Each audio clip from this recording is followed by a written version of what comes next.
Welcome to the Heal, Thrive, Dream podcast, where trauma survivors become healthy thrivers. Each month, we'll feature a theme in the trauma recovery and empowerment field. To promote your recovery, healing, and learning how to build dreams, here's your host, Karen Robinson, transformational coach and therapist. Welcome to the Heal, Thrive, Dream podcast.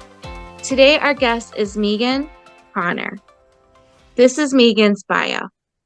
Megan is the mother of 6 spectacular human beings and a breaker of generational trauma cycles. She survived sex trafficking as a child and spent almost 40 years in other abusive systems before finally learning how to break free. Megan, let's say her name right, is now an executive at a fuel supply company and teaches others how to identify and exit coercive and abusive relationships as well as systems. She discusses topics such as healthy parenting, family systems, high-demand religion, and healing from trauma. Her books, I Walked Through Fire to Get Here, and 100 Ways to Practice Self-Care are available on Amazon. So welcome to the show, Megan. Thank you so much for having me, Karen. I appreciate it. So the bio is pretty amazing, both in a painful heartbreak way and also in a survivor thriving way. Let's start with the crappy stuff first. Is that okay with you? Sure. Yeah, and I don't want to stay there long, but with an audience of other survivors, it helps the audience relate to you, knowing that they're not alone. So what about your story are you comfortable with sharing? And it doesn't have to be truly detailed, but what are you comfortable with? Yeah, I'm comfortable sharing as much as you'd like me to talk about, but just to be brief about it, from the ages of 7 to 11, I was used for child pornography at the house of a babysitter. And luckily, we moved away from that town, so I was able to get out of that situation. But the programming that I endured during that situation sort of set me up for failure in future life because it made me believe some things about myself that weren't true.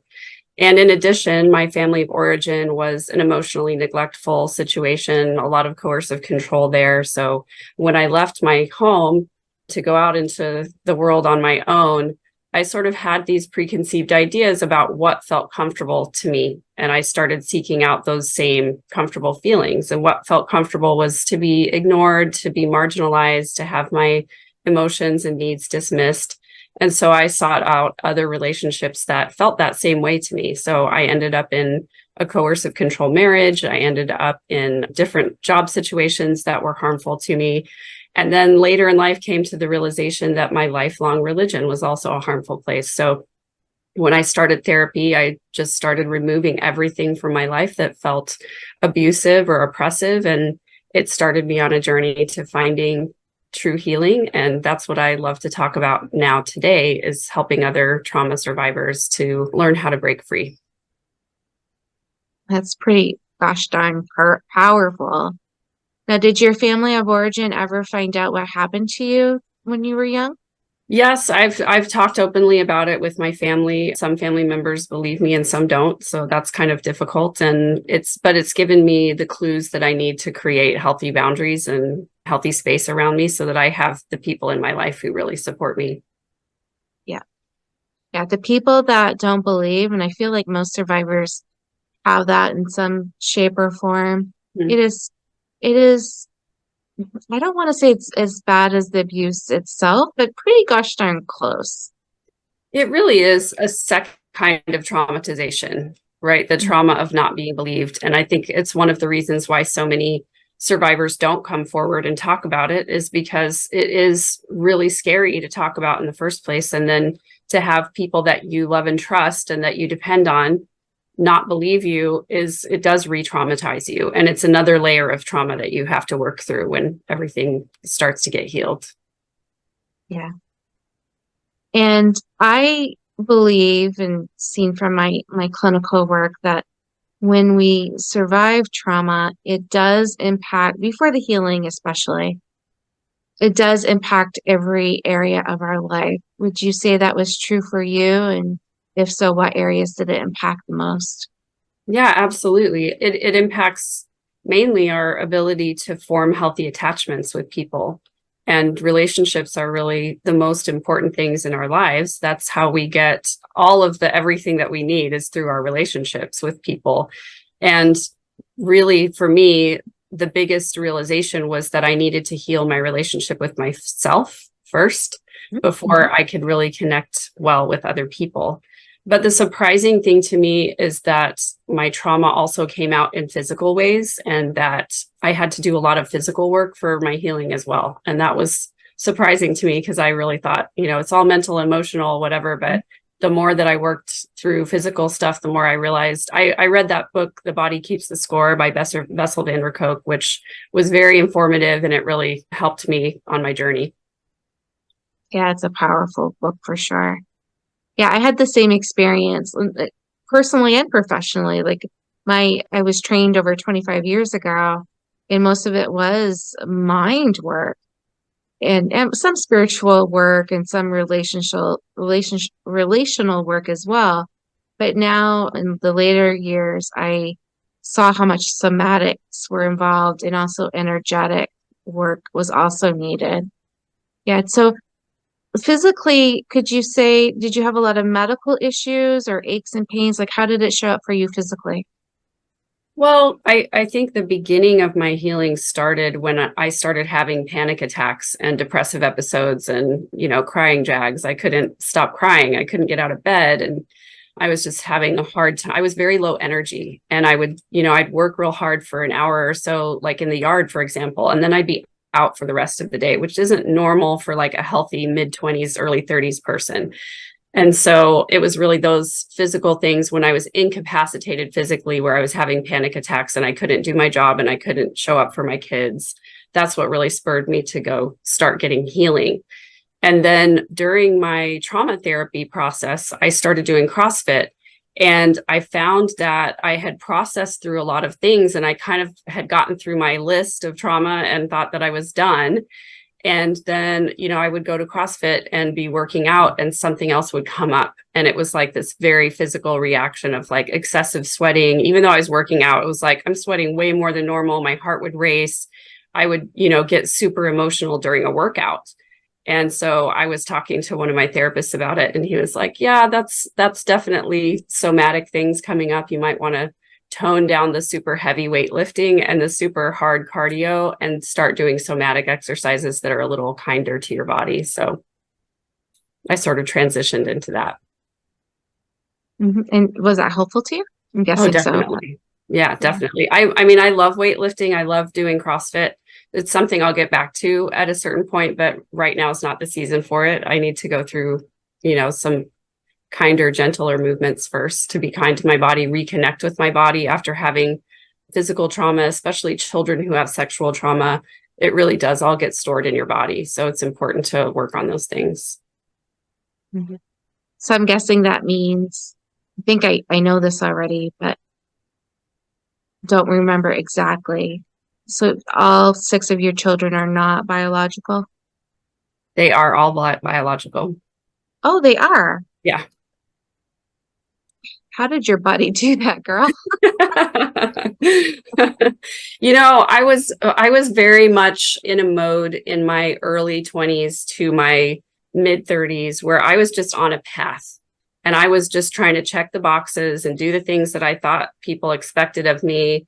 And I just really put my head down and just did it. And I didn't think about it. I didn't think about how it was impacting me or other people around me. I just did what I thought was expected of me. And there was a lot of time in there where I felt super lost, but I would just wake up in the morning, do everything that needed to be done, crash into bed at night, and do it all the next day. I didn't really think, I didn't stop to think about it. I didn't take the time to take care of myself.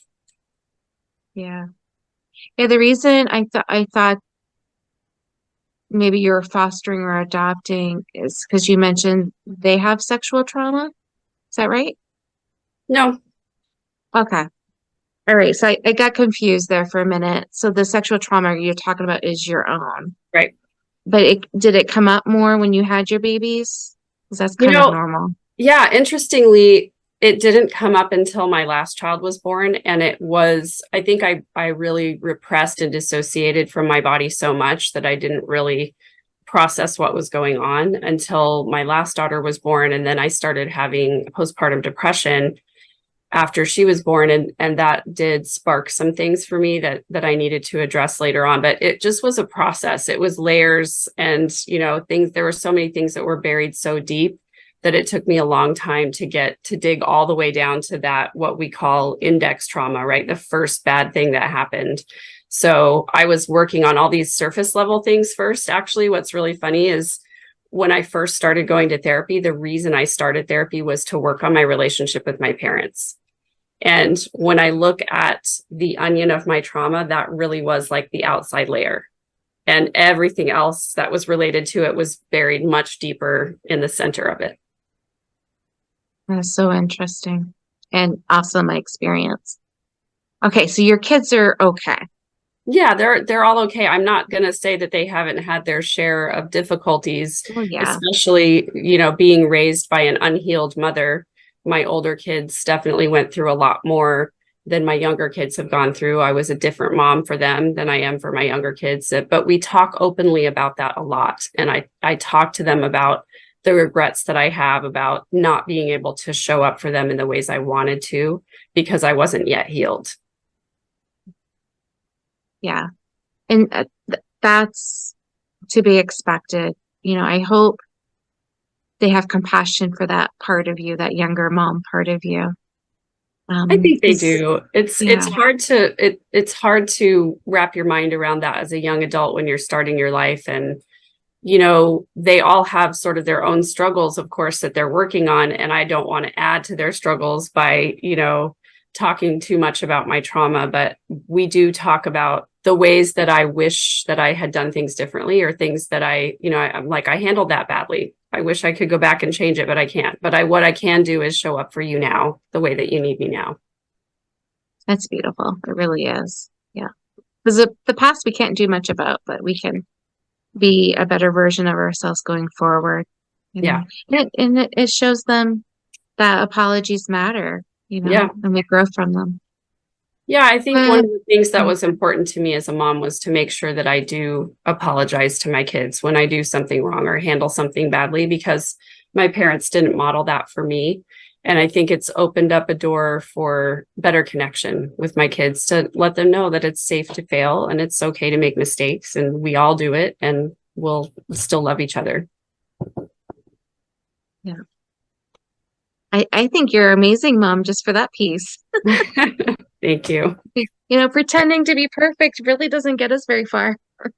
It doesn't. And it's like this fake shield that we have, where we pretend that everything's okay. And it really prevents us not only from connecting with other people around us, but from it protects us from being true to ourselves and really getting to know ourselves and love ourselves the way that we are. I agree. Could we switch gears a little bit to the religious type of trauma? What about that are you open to share? So I was raised in the Mormon Church, the Church of Jesus Christ of Latter-day Saints, and I was born into the church. And so I really I do feel now that I didn't really have a choice about what my faith and my spirituality was going to look like. It was all dictated to me. I was indoctrinated in it, and all of my family members were members of the church, and historically going back to the pioneers who crossed the plains. So it was a legacy for my family. And in the Mormon church, we're taught to ignore outside sources and to not take counsel from people who don't believe what we believe. And so we're the information that we receive is controlled.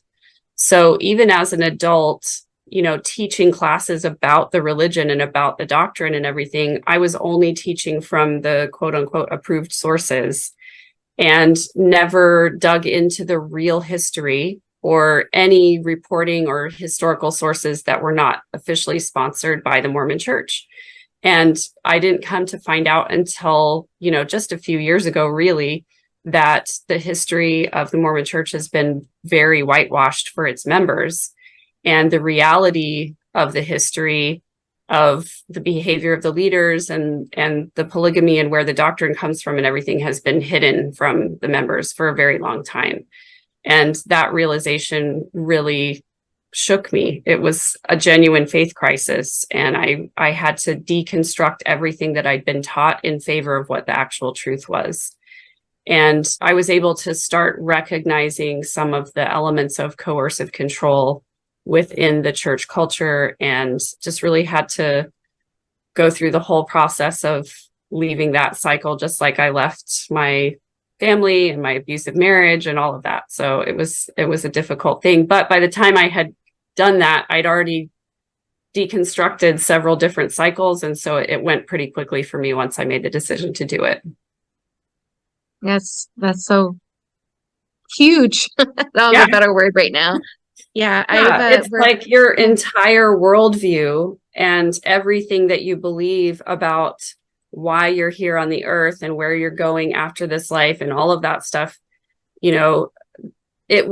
Mormonism was not just a place that we went on Sundays, and it was not just, some sayings that were posted in pictures on the walls. It encompassed every single detail of our lives, everything that we consumed media-wise, everything we read, saw on TV, movies, everything that we did every single day started and ended with prayer.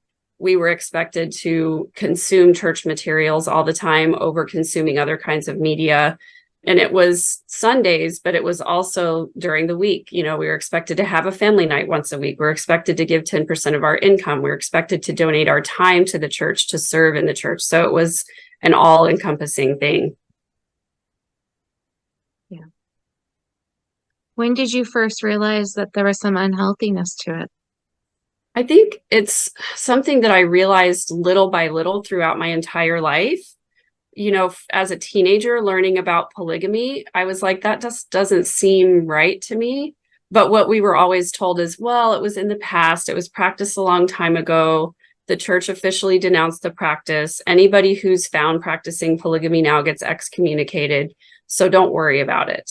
And as little things like that came up, we were taught to just sort of, in fact, there's a famous talk that one of the leaders of the church gave that said, just put it on your shelf. If you don't understand it, you're not sure about it, just put it on your shelf. And so a lot of ex-Mormons will talk about their shelf breaking because there were so many things on the shelf that it just eventually breaks. And for me, there was a big, huge breaking point back in 2015. The Mormon Church came out with a policy that if you were the child of a LGBTQ couple, whether they had been legally married or not, you were not allowed to get baptized in the church unless you basically denounced the same-sex practices of your parents. And so it was really like a division of families. When the Mormon Church preaches to be all about families and eternal families, that's their big selling point, is that families can be together forever. When they came out with that policy, which really divided families, for them to say that even if you're legally married, you're still considered to be committing sin within the church. And that was so earth-shattering to me because I had so many people in my life that I loved that was going to affect. I had so many students who were LGBTQ. I'm bisexual myself. And so that was something that was so big, I couldn't fit it on my shelf. And it was like this huge thing right in front of my face where I was like, how can I continue to give my time and energy and money to this organization that is so harmful to so many people that I love, especially when Jesus Christ, at least the Jesus Christ that I was taught about, taught nothing but love for every single human being. And so that happened in 2015. Yeah, it didn't match. Yeah. So that happened in 2015, but it took me, I sort of at that point started to form the opinion that, well, I think that the teachings of the church are true, but I just don't fit. And so I'm just going to start to gradually step away. It wasn't until probably about a year ago that I started digging into the truth claims of the church and realizing that their truth claims are also false, that the Book of Mormon is a work of fiction. The whole religion was manufactured by Joseph Smith. So for a long time, I was what they call physically in, but mentally out. I was still going to church, taking my kids to church, and occasionally serving in the church, but I just realized that I wasn't going to fit. And I gradually started stepping away. But then when COVID happened and we couldn't go to in-person church, it gave me a chance to really deconstruct, because I wasn't there all the time. And I wasn't, around the people and the culture all the time. And so that stepping away let me see it better from the outside. And I was able to leave finally. Okay. I don't know personally, but I know professionally, because I've had a lot of LDS clients over the years, that's really challenging when everything and everybody is part of the church family. So how is your recovery going in terms of healing that big loss for you? It's going really well. I still have a lot of grief that comes up from time to time. And, as you know, grief is not a thing that's linear. It doesn't just dissipate over time. It comes in waves and anniversaries and things like that. But one of the things I found very, very helpful is the work of a man named Dr. Stephen Hassan. Have you heard of him? I don't think so. He was part of the Moonies cult back in the late 70s. And they were the ones who did like the big mass weddings in the 70s and 80s. And he escaped from that cult and then spent his life researching cults and cult behavior. He has a PhD. And doesn't he have a book out too? He has a couple books out. Yeah. Combating Mind Control is one of them. And the other one is The Cult of Trump. And that's the one I read. Yeah. I read that one. Yeah. And, not to alienate anybody on the political spectrum, but what Stephen Hassan talks about is the fact that cults are on a spectrum from healthy to unhealthy. And people who consume Apple products are a cult, and people who love Taylor Swift are a cult, and people who are Cowboys fans are a cult, right? But some of them are harmful and some of them are not. And so he came up with a method of identifying the characteristics of a cult called the BITE model. And he says, if you're in an organization where you feel like your behavior is being controlled, the information that you receive or allowed to consume is being controlled, your thoughts are being controlled, or your emotions are being controlled, then that's a sign that you might be in a harmful cult. And so it's just a way of examining all of the organizations in our lives, whether it's a family, a business, or a religion, and determining if it's healthy or not healthy based on that. And he actually has an online course that's specifically members of the LDS Church who are exiting that religion. And I found that to be really, really helpful. The reason I read that book is I had a client who's moved, whose parents were in the cult, the Moonies. Oh, really? And one of the people married, like you were just saying. So it was really fascinating working with her. And also, I really like the BITE model. I think that's very helpful because it's so easy to remember. It's beliefs, information, thoughts, and emotions being controlled. Right. Beliefs. No, behavior. Oh, sorry. I meant behavior. Yeah. Behavior, the information, thoughts, and emotions, if those are being controlled by an organization or a family, this is like all red flags. Yeah. Right. All red flags. So when behavior, and it's funny because when I was actually in the Mormon church, I don't know if I would have admitted that my thoughts and information were being, my thoughts and emotions were being controlled.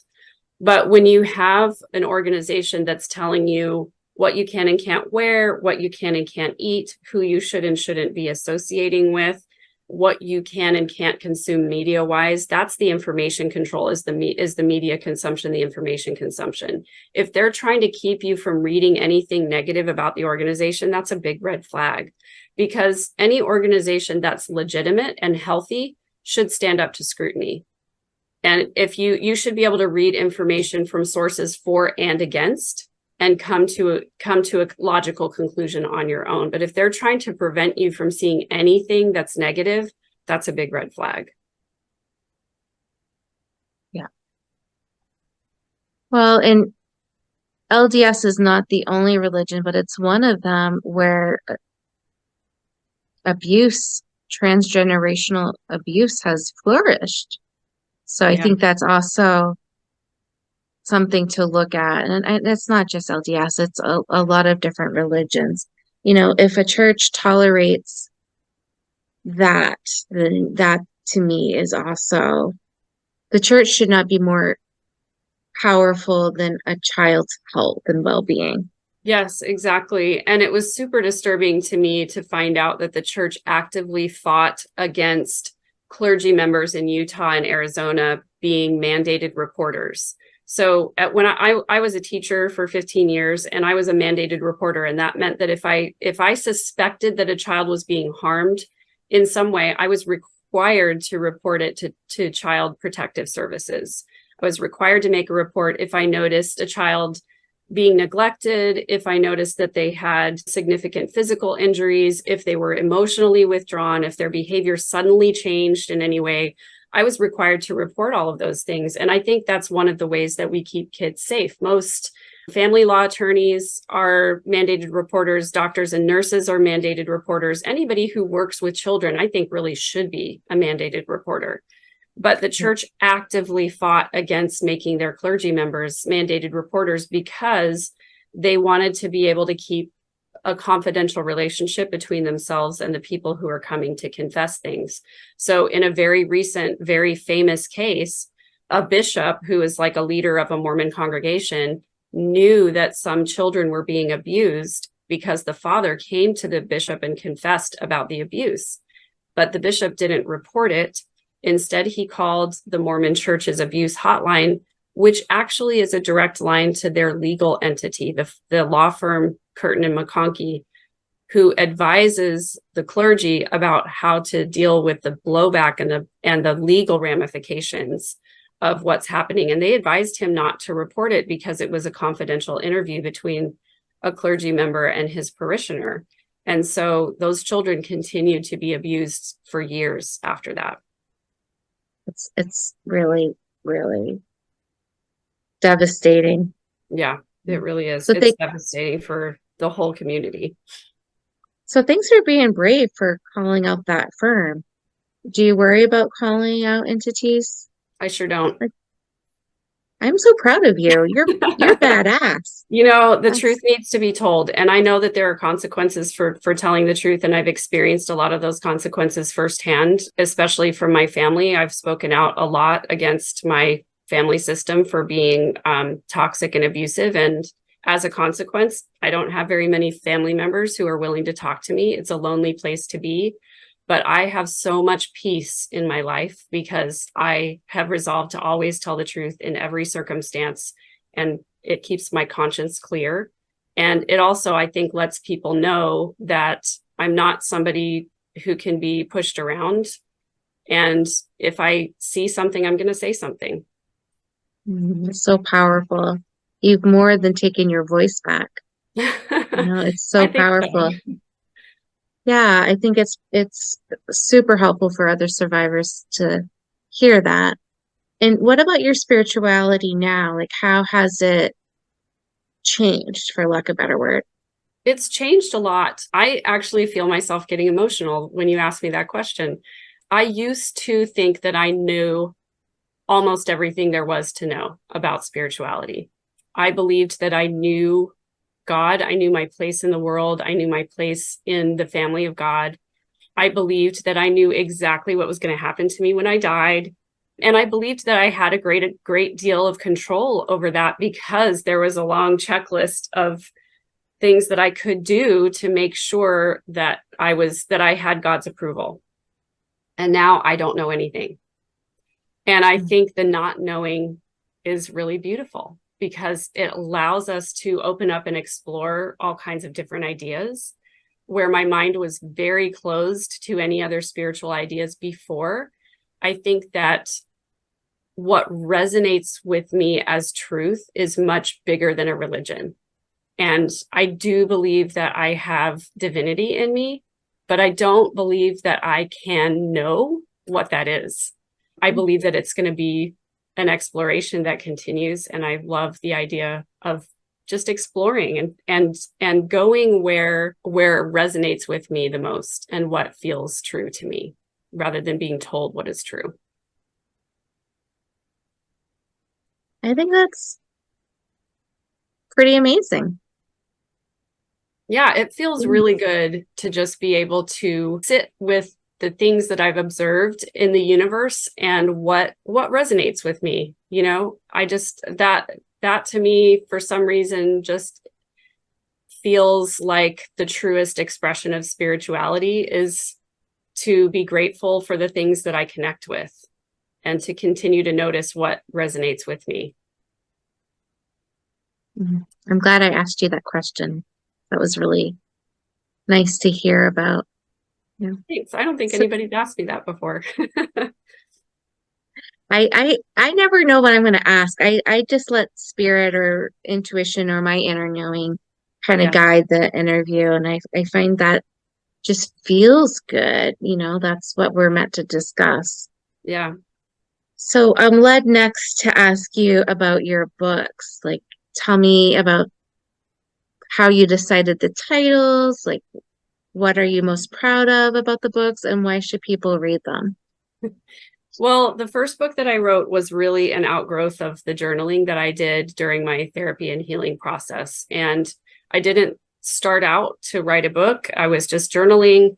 And then the more I got through my healing process, the more I realized that what I wanted and needed when I started was voices of other people who'd been through similar experiences and survived. And I especially learned that when I was in a group therapy situation, and there were other women who had experienced some of the same things that I had.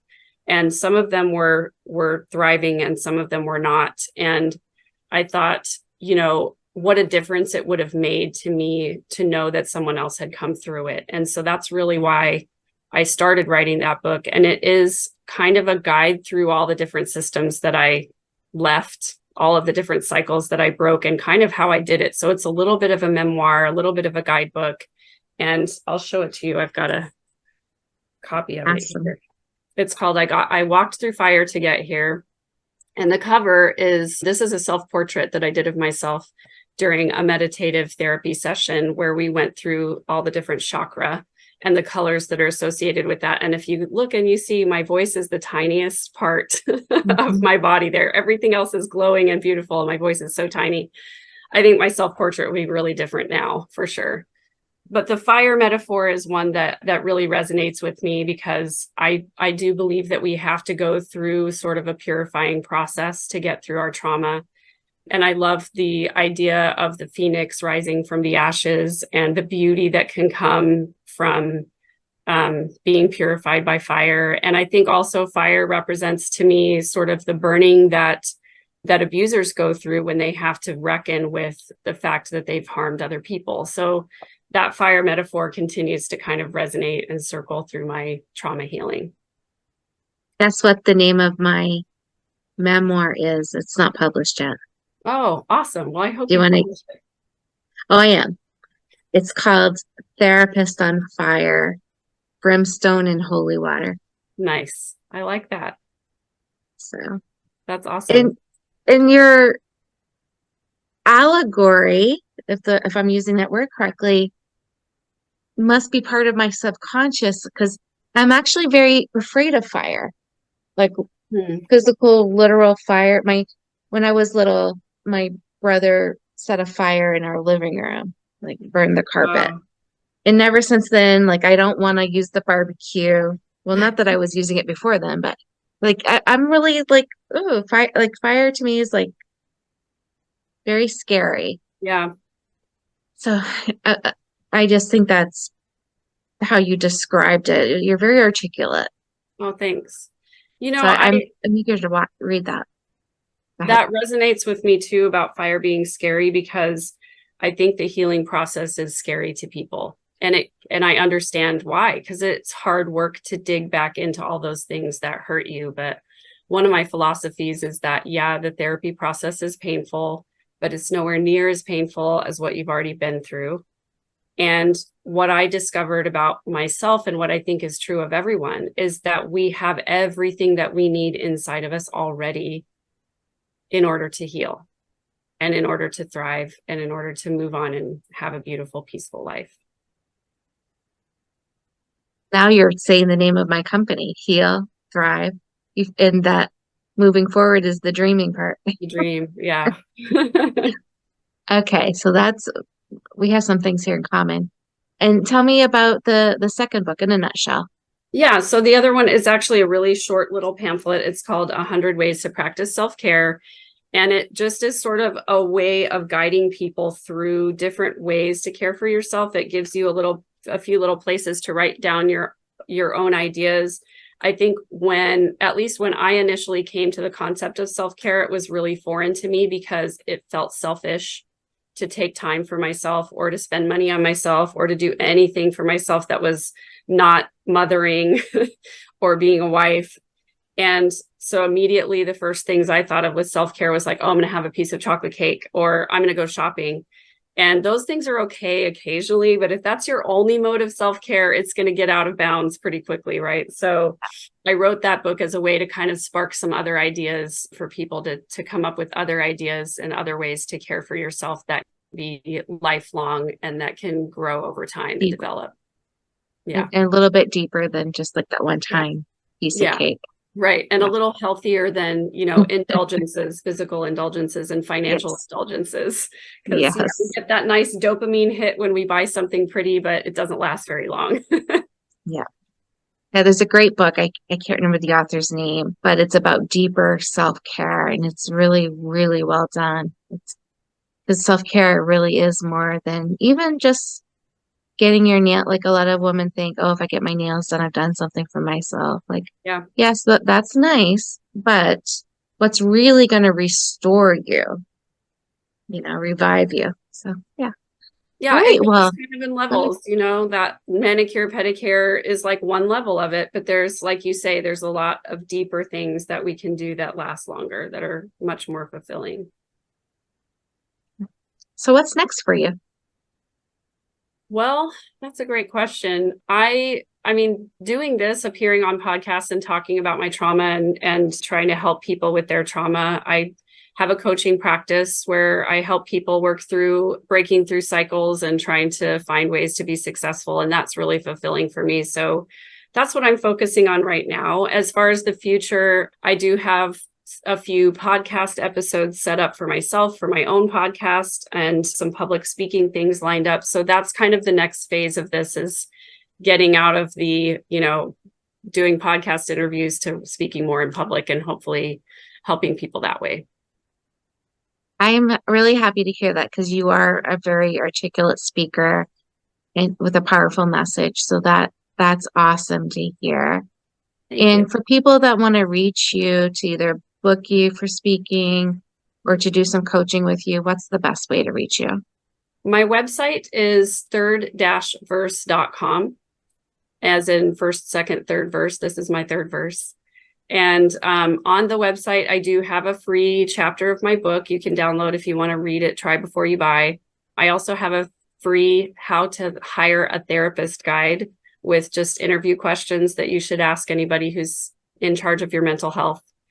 And then I also have my coaching resources, as well as a page of different things that helped me in my healing journey. Oh, that sounds like a beautiful resource. Okay, well, I hope you stay in touch. That was amazing. I run summits for trauma survivors and professionals. Usually we're both. Yeah. And so I would love to have you be a presenter if that's something you're interested in. Oh, I would love that. That'd be amazing. Okay. Well, thank you again. Thanks for having me. Thank you for listening in today. Please join us next week, same day and time. Also, I would love for you to check out my website, healthrivedream.com.